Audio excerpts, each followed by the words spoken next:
welcome to the deep dive. So this time, we're taking a slightly different approach. We're actually diving into your week. You shared your notes, This Week in Review, for 2025, week 15. That's right. It's quite detailed. It really is. Yeah. And our mission really is to unpack that log, see what lessons pop out, get a clearer view of your progress, maybe spot areas for focus. Exactly. It's like having this raw data stream: health, mind, skills, everything. Taking that step back, looking at the whole week can be really insightful. Okay, let's jump right in. Health seems like the obvious starting point. Sleep. You were aiming for 7 hours. Yep, 7 hours was the goal. But the average landed just under. It's 6.48. And, well, the big flag here seems to be those 2 nights. Only 5 hours. Ah, yeah, that was the eye infection flaring up again. Definitely disruptive. Oof, that must have thrown a wrench in things. It really did. And it highlights something important, doesn't it? You can have goals, but baseline health, feeling okay, that's fundamental. Right. It's not always just about hitting the number. Precisely. It's also about how you manage those curveballs. You mentioned using medication, warm towels, and you actually reported better sleep quality than the week before despite the disruption. Oh, interesting. So the recovery efforts worked. Seems like it, yeah. Effective recovery is key. Okay, good. Now, steps. Goal was 5,500 daily. Mm-hmm. And you actually averaged slightly over that 5,574. Nice. Yeah, pretty close. But you did have a high day, over 8,000, but also that low one, around 2,100. That was the sick day, I assume. That's the one. Makes sense, you just don't move as much. Totally. But what caught my eye is you're already thinking about nudging that goal up slightly for next week. Maybe 5,550 or 5,600. Well, yeah. Looking at the average, even with the low day, it felt achievable. Maybe push it just a tiny bit. I like that. It shows you're really looking at the numbers, not just setting and forgetting. It's about that continuous adjustment, isn't it? Seeing what happened and thinking, okay, what's next? Even a small tweak keeps you engaged. Definitely. Okay, let's shift to eating. You're doing 168 intermittent fasting. That's the routine, yeah. And weight, a tiny decrease, 0.1 kilograms, fluctuated a bit midweek. Yeah, tiny drop overall. Fairly stable. But the interesting bit was your note connecting disrupted sleep and lower fiber intake with gut health issues. Ah, yes. That was a noticeable thing this week. When sleep was off and maybe I wasn't quite hitting the fiber targets, things just felt, well, less optimal digestively. How so? How did you notice that? Just a general feeling, really, a bit more sluggishness. It just underscored how interconnected things are. Poor sleep isn't just about being tired. It ripples out. Exactly. It has these knock-on effects. It makes you think, okay, how can I buffer that? Maybe be extra mindful of fiber if I know sleep might be rough. Smart. And diet-wise, you mentioned the 2-1-1-2-2-1 approach. Plants, protein, carbs.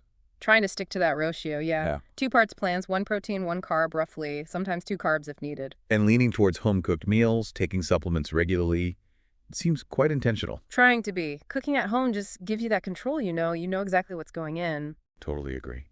And workouts, you mentioned the quick 6 or 7 minute routines, light walks, gardening, chores, standard stuff. Yep, keeping things moving. But then this surprise discovery. Yeah. Continuous stair climbing. Yeah. As a beneficial exercise. Yeah, that was a bit of an aha moment. Just going up and down the stairs consistently for a bit, I realized, wow, this actually gets the heart rate up quite effectively. Huh. Just within your daily routine. Exactly. It wasn't a planned workout, just something I was doing anyway, and I tuned into the physical effect. It's finding exercise in unexpected places sometimes. I love that, finding it in the everyday. Okay, let's switch to mindfulness and focus. You practice sitting meditation. I do. The 3 steps, focusing on the breath, sometimes 10 breaths, sometimes 15, occasionally up to 50 per step. And you noted wanting to improve consistency, especially the nighttime session. What makes that one tougher? Oh, you know how it is. End of the day, mind's buzzing, maybe feeling tired. Settling into stillness just takes more discipline then? Yeah, definitely harder to switch off sometimes. Acknowledging that's the first step, I guess. Maybe need to experiment with the timing or the lead up to it. Makes sense. And you also did short walking meditations, like while raking leaves. Yeah, just for a minute or 2, sometimes up to 5. Just bringing awareness to the movement, the sounds, the feeling of the task. That's a great way to sprinkle it through the day. It really is. It proves mindfulness isn't just about sitting on a cushion. You can integrate it into almost anything. Trains the mind to be present. And overall, you described your mental state as calm, collected, stoic. Sounds pretty good. It felt like a generally stable week, mentally. Noting that state itself is part of the practice, I find. Just being aware of where your head's at. Right, that self-awareness piece. Okay, practical skills and environment, Cooking, the goal was more control, learning new things, Yep. Taking charge of consumption. and specifically prepping vegetables quickly, like that vegetable and egg soup idea, Mm.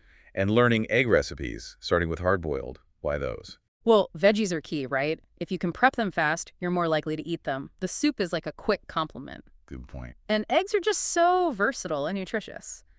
Mastering a few simple ways to cook them adds easy options, starting basic with hard-boiled. Practical. And decluttering, you're using that one item on the way to the kitchen method. Ah, yes. Still going with that, slowly but surely. And you're seeing more clear space. Definitely. It's amazing how it adds up without feeling like a huge chore, just integrating it into a path I'm already taking. Such a simple but effective idea. You did list some lingering things, though. Recycling broken stuff, paperwork, curtains, a neglected drawer. Ah, yes. The stubborn spots. Happens to us all, right? Even with good systems, some things just hang around. Exactly. Progress isn't always linear. Some tasks need a different kind of push, maybe dedicated time, but noting them down keeps them on the radar. True. Okay.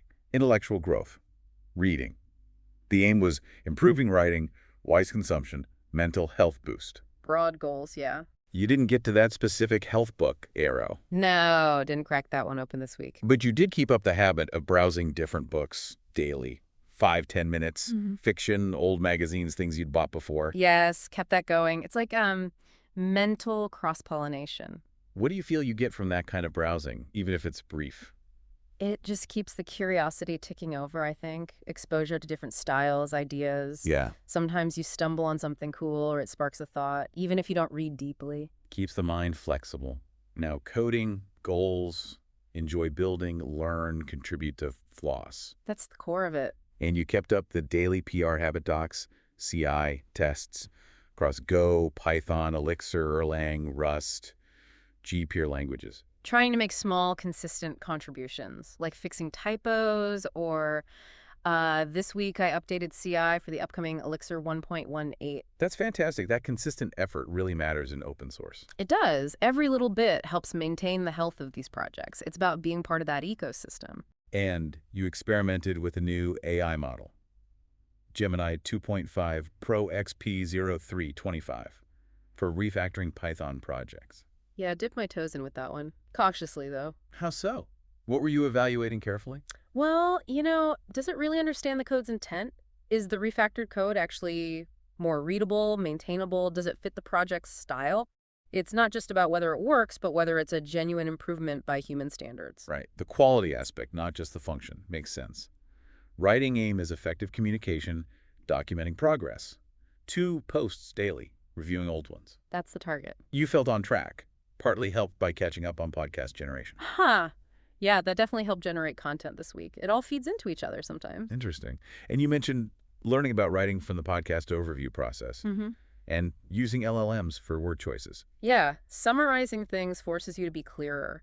And sometimes asking an LLM for alternative phrasing can just unlock a better way to say something. It's a tool, used carefully. And you want to resume technical blogging, specifically on Elixir's future. Yes, that's something I want to get back to. Sharing thoughts on where the ecosystem might be heading, discussing libraries. What drives that?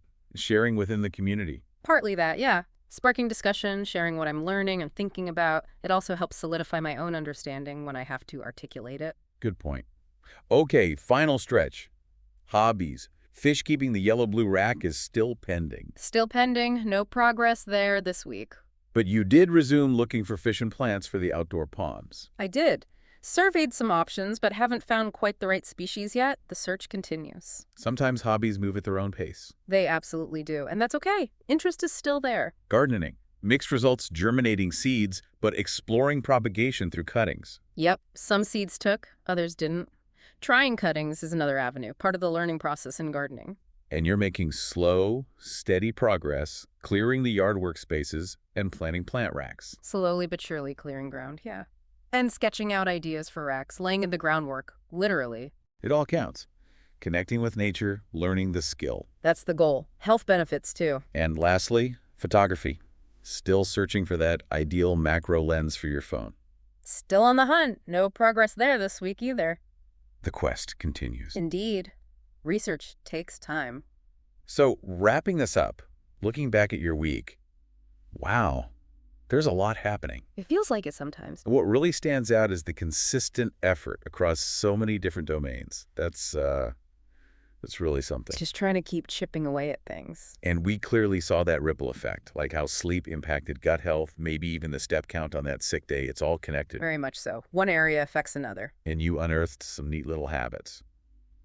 The stair climbing discovery, that one-item decluttering rule. Small things, potentially big impact. Those little efficiencies or insights can be quite powerful, yeah. Like the stair climbing free exercise. And the LLM for writing refinement. That was interesting. Yeah, too. definitely some aha moments in there. It shows the value of actually tracking and reflecting, doesn't it? You notice things you might otherwise miss. Absolutely. This whole review, all these details, it's like fuel for your self-improvement journey. Data for the next iteration. Exactly. It's all information. So, final thought for you, maybe for the listener too, based on your experience. Considering this whole detailed snapshot, what's maybe one small adjustment you're thinking about for next week, based purely on these observations? That's a good question. Based on this week, maybe being more proactive about fiber intake, especially if I anticipate sleep might be disrupted, and just consciously adding that extra bit. Or maybe dedicating just 15 minutes to start tackling one of those lingering decluttering items like the paperwork. Making it concrete. Yeah. Well, Something small, actionable, based directly on what came up this week. That feels like the way to use these insights.